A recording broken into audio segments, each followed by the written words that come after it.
Hey guys, what's going on? Josh here from Polymathics, the YouTube channel that helps you become a modern day Renaissance man. And today we're continuing our series in NaNoWriMoology, National Novel Writing Month. And today, the topic I wanted to touch on in particular is villains. And we can go in a lot of depth about villains because a villain is a crucial, key, critical aspect of your story. One of the, probably next to your protagonist. Hey look, I've got a little crazy hair going on here.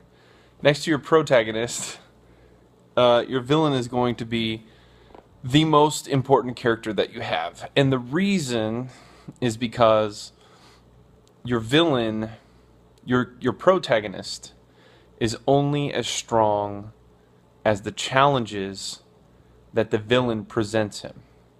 And your story is only as good as the protagonist that represents it. So,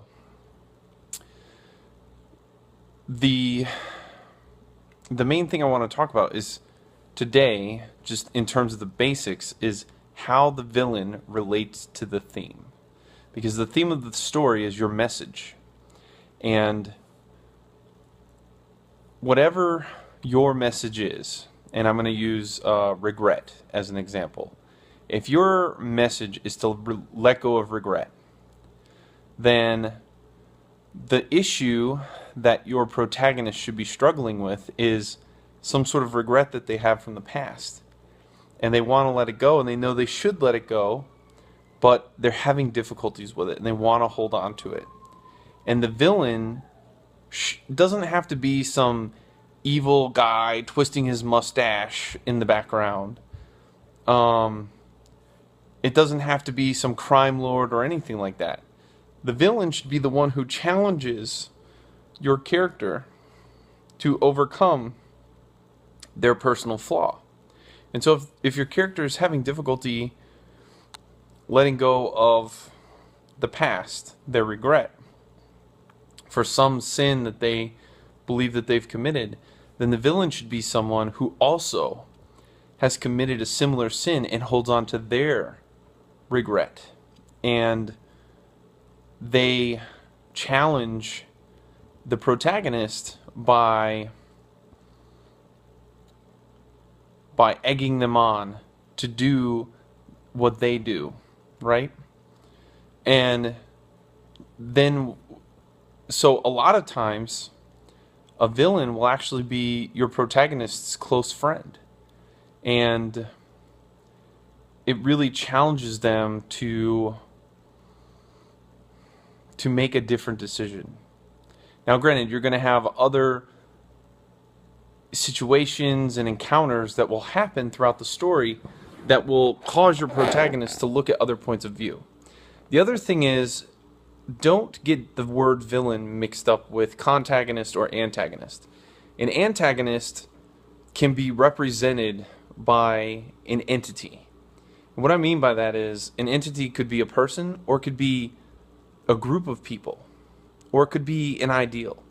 And a really good example of this in two very well-known movies, actually I'm going to say three very well-known movies, is the Empire in Star Wars, the Sauron's Uruk-hai army in Lord of the Rings, and the government of Panem in the Hunger Games series.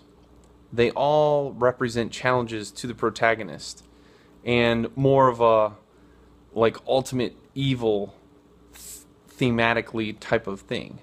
But the villain is the person who challenges your character's resolve and their commitment to the true message of the theme. And so, for example, when we look at Star Wars, we see that Luke is having a struggle because he's found out that Darth Vader is his father. And Darth Vader represents sort of the mechanization of humanity. and us becoming more and more reliant upon technology. And so, just in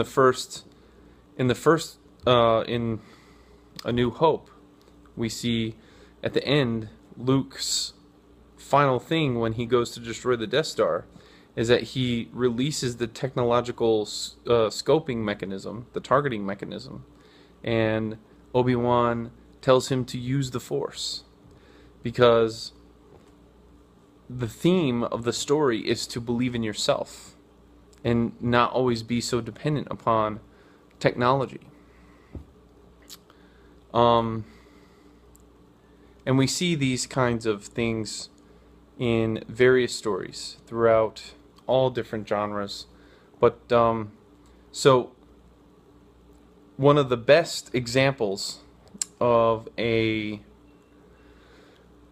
villain who really challenges the protagonist and brings out the theme of the story is in Batman Dark Knight. You have Joker versus Batman, and they're fighting over the soul of Gotham.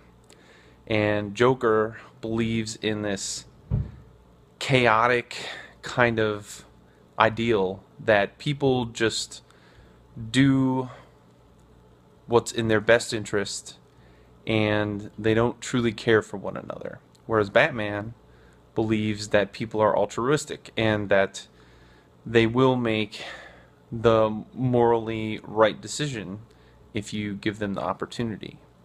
And so that kind of plays out, and what really happens there is, even though Batman has physically defeated Joker in the end of the movie, Joker has one last machination that he's left, where he has two vessels filled with the citizens of Gotham, some who are criminals and some who are just like regular everyday people, and they have to decide between, each one has to make a decision about blowing each other up. And the Joker truly believed that one of the boats, if not both, would decide. And Batman had faith that it wouldn't. And so it really challenged the protagonist's belief system, and it brought the theme of the story to a head. And then lastly, I'd just say that with major villains like the Joker and minor villains such as Two-Face in the same story, what it allows you to do is look at a theme, at the message of a story, from various different angles and explore all the different options, so that when you come to your conclusion, the audience doesn't feel as though it was just one-sided. They've gotten to experience all the different levels of the argument. Anyways, so hopefully this has given you some insight on how a villain relates to the theme of the story. And again, this is just basic stuff. Later on, we'll go into more details about contagonists and antagonists and all kinds of fun stuff like that. But until next time, you guys keep fighting the good fight and writing the good right. Take it easy.